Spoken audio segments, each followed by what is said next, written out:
Bienvenidos a otro episodio de Filosofía, Psicología, Historias.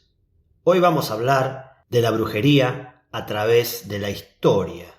En la Alta Edad Media, es decir, en la Edad Media lejana, existía el hábito de hacer un maleficio a un vecino o a sus animales cuando había un conflicto.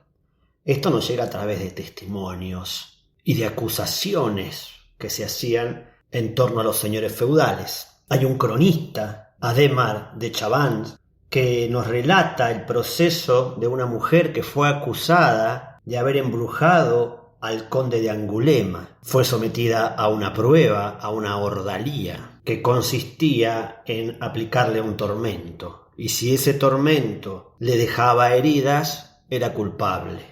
Así que este proceso probó su aparente culpabilidad, pero ella, no obstante, no confesó. El conde, antes de morir, la perdona, pero tras la muerte del conde, su hijo la hace quemar por brujería. Galbert de Brujas, en el 1127, nos dice que el conde de Flandes, Carlos el Bueno, fue muerto por actos de brujería. Él dice lo siguiente: cuando el conde Thierry fue por primera vez a Lille, una bruja fue a su encuentro, bajando hasta el río que el conde iba a cruzar por el puente, muy cerca de la hechicera, la cual lo roció de agua. Entonces el conde se puso enfermo del corazón y del estómago. Más tarde, los caballeros atraparon a la bruja, la ataron de pies y manos, la instalaron sobre paja y heno, a los que prendieron fuego y la quemaron. En su autobiografía, el monje Guilberto de Nogent dice que su padre, después de casarse, estuvo 7 años sin descendencia a causa de un maleficio. Los maleficios eran para amor, para impotencia, para riqueza. Pero es interesante ver que quienes más estaban obsesionados con la brujería, quienes creían más en la magia y en los maleficios, no eran los laicos, sino los clérigos, quienes siempre tenían suspicacia acerca de quienes podían realizar ciertos maleficios. Sin embargo, hay un quiebre en la historia, porque antes del siglo XIII no se hablaba de pactos con el diablo, ni de brujas que fuesen a aquelarres volando para encontrarse con los demonios. Después del siglo XIII, con la instauración de los estados monárquicos, esos monarcas que empezaban a ser absolutistas y que empezaban a reclamar para sí el poder jurídico, empezó a haber un choque de intereses. Por un lado, la justicia eclesiástica, por otro lado, la justicia estatal, y por otro lado, la justicia que impartía la Inquisición, que había surgido como un brazo secular de la Iglesia, pero que ahora se había independizado. Es decir, que la suerte de los acusados de maleficio, de brujería, ahora tenían que enfrentar 3 poderes diferentes, en donde se impartía la supuesta justicia.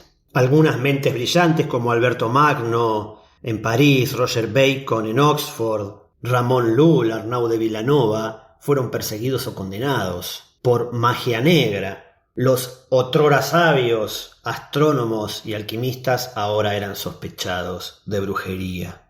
Había ciertas ideas atribuidas a los magos, como querer encerrar mediante artes mágicas a los diablos en piedras, anillos, espejos o imágenes. Pero en el 1350 es la fecha que podríamos decir marca un antes y un después en la historia de la brujería. Es decir, cuando los poderes estatales proporcionan una eficacia temible al proceso de persecución. Estamos hablando, por ejemplo, en Francia, en el final del reinado de Felipe el Hermoso. Ahora había procedimientos sistemáticos, hay una lógica implacable contra aquellos que en realidad ejercían la adivinación, la sanación a través de hierbas, o que comprendían el poder sugestivo de la palabra. Y así el aquelarre aparece por primera vez ya no como un sueño inducido por el demonio, por el diablo, sino como una realidad en donde las brujas iban a copular con Satán volando en sus escobas, algo que era negado anteriormente por la propia Iglesia. como algo que no podía ser real. En el año 1484, la bula Summis Desiderantes de Inocencio VIII realizó una síntesis de todo lo acumulado durante los siglos acerca de lo que era considerado brujería y selló la suerte de lo que más adelante se conocerá como la caza de brujas. En un contexto donde no había medicina en el mundo occidental y muy poco conocimiento del cuerpo humano, todo ello que fue considerado superstición fue atacado y fue lo que permitió que cuando Europa se encuentra con el mundo árabe, la medicina que había sido desarrollada en Oriente pasara a Occidente como la única posibilidad de tratamiento.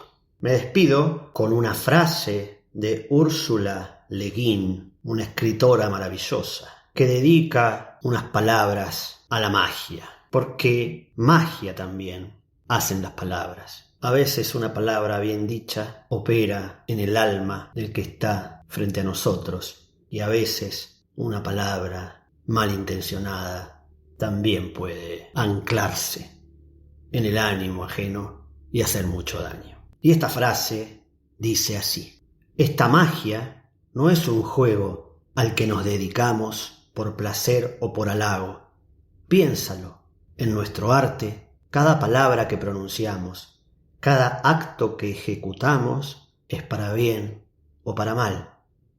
Antes de obrar o hablar, hay que conocer el precio.